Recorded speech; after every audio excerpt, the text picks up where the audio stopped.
भगवान गौतम बुद्ध को विश्व के प्राचीनतम धर्मों में से एक धर्म बौद्ध धर्म का प्रवर्तक माना गया है। उनके अनमोल विचारों से जीवन की दशा और दिशा बदल जाती है और नई प्रेरणा मिलती है। लोग उनके उपदेशों और विचारों को ग्रहण कर उसका पालन करते हैं। लेकिन गौतम बुद्ध के कई विचारों में से एक है 4 पति पत्नी होने से जुड़े विचार, जिसे जानकर आप चकित रह जाएंगे। गौतम बुद्ध के अनुसार हर पुरुष की 4 पत्नियां और हर स्त्री के 4 पति होने चाहिए।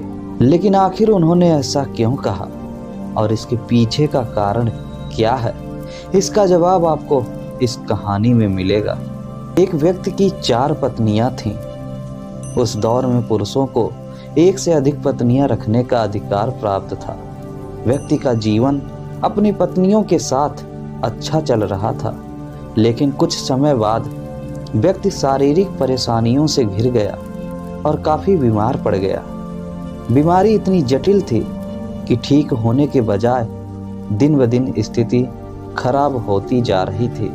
अपनी हालत देख व्यक्ति को यह समझ आ गया था कि उसकी मृत्यु का समय नजदीक है। इसे लेकर वह उदास रहने लगा। उसकी पहली पत्नी ने क्या जवाब दिया जब एक दिन उसने अपनी पहली पत्नी से कहा, प्रिय, मेरी मृत्यु नजदीक है। मैं जल्द ही अपने शरीर का त्याग कर संसार से मुक्त हो जाऊंगा, लेकिन मैं अकेले नहीं जाना चाहता हूँ। मैंने हमेशा तुमसे प्रेम किया और आज भी करता हूँ। क्या तुम मेरे मृत्यु के बाद मेरे साथ चलोगी?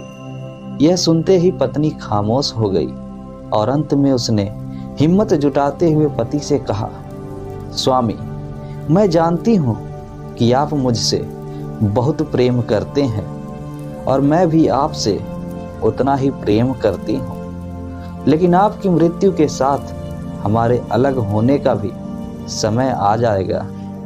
यह कहते हुए पहली पत्नी ने मृत्यु के बाद उसके साथ चलने से इनकार कर दिया। इसके बाद व्यक्ति अपनी दूसरी पत्नी के पास जाकर उससे भी यही प्रश्न पूछते हुए कहता है, क्या तुम मृत्यु के बाद मेरे साथ चलोगी?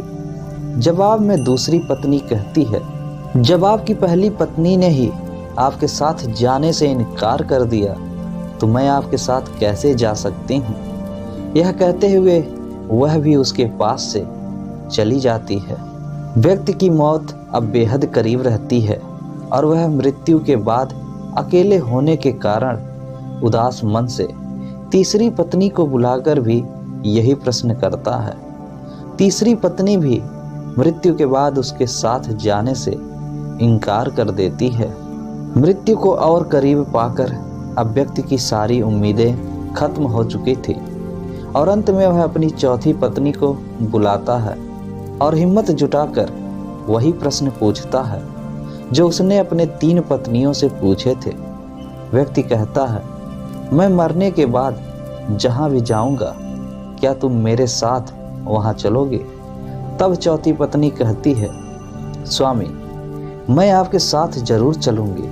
आप जहां भी जाएंगे मैं भी आपके साथ चलूंगी और आपका साथ दूंगी, क्योंकि मैं खुद भी आपसे दूर नहीं रह सकती। कहानी को सुनाते हुए गौतम बुद्ध अंत में कहते हैं, हर पुरुष और महिला के पास 4 पत्नियां और 4 पति जरूर होने चाहिए। यह इसलिए क्योंकि उसे भी चौथी बार में हाँ सुनने को मिलेगा। हालांकि कहानी में बताए 4 पति और पत्नी का तात्पर्य यहाँ गौतम बुद्ध ने जीवन के पहलू को बताया है। गौतम बुद्ध के अनुसार इस कहानी में पहली पत्नी हमारा शरीर है, जो मृत्यु के बाद हमारे साथ नहीं जा सकती। इसलिए मृत्यु के बाद शरीर को जला दिया जाता है या दफना दिया जाता है। दूसरी पत्नी है हमारा भाग्य। मृत्यु के बाद हमारा भाग्य भी यहीं छूट जाता है और हम उसे साथ लेकर नहीं जा सकते हैं। तीसरी पत्नी का संबंध रिश्तों से है। मृत्यु के बाद रिश्ते नाते सभी यहीं छूट जाते हैं और हम चाहकर भी इसे अपने साथ नहीं लेकर जा सकते हैं। कहानी में चौथी पत्नी जो कि साथ जाने के लिए तैयार हो जाती है, इसका संबंध हमारे कर्म से है। कर्म ही एकमात्र ऐसी चीज है जो मृत्यु के बाद हमारे साथ जाती है। कर्म ही वह चीज है जिससे हमारे पाप पुण्य का लेखा जोखा होता है और मृत्यु के बाद हमारी आत्मा को स्वर्ग या नरक की प्राप्ति होती है। उम्मीद है कि गौतम बुद्ध के इस कहानी से आप भी जरूर ये समझे होंगे कि हमें स्वर्ग या नरक कैसे मिलता है। ये सब हमारे कर्म पर ही निर्धारित होता है। हम जैसे कर्म करते हैं उसी के अनुसार हमें स्वर्ग या नरक की प्राप्ति होती है और उसके साथ केवल उसकी चौथी पत्नी ही जाती है। इसलिए अपने तीनों पत्नियों से प्रेम उतना ना करें। इसलिए हर व्यक्ति को अपनी चौथी पत्नी यानी कर्म से ही प्रेम करनी चाहिए, क्योंकि कर्म ही निर्धारित करता है आपके जीने और मरने की स्थिति को। तो गौतम बुद्ध की यह कहानी आपको कैसी लगी हमें कमेंट में ज़रूर बताएं तथा हमारे इस वीडियो को लाइक करके और हमारे चैनल को सब्सक्राइब करके नोटिफिकेशन ज़रूर ऑन कर लें। जय हिंद।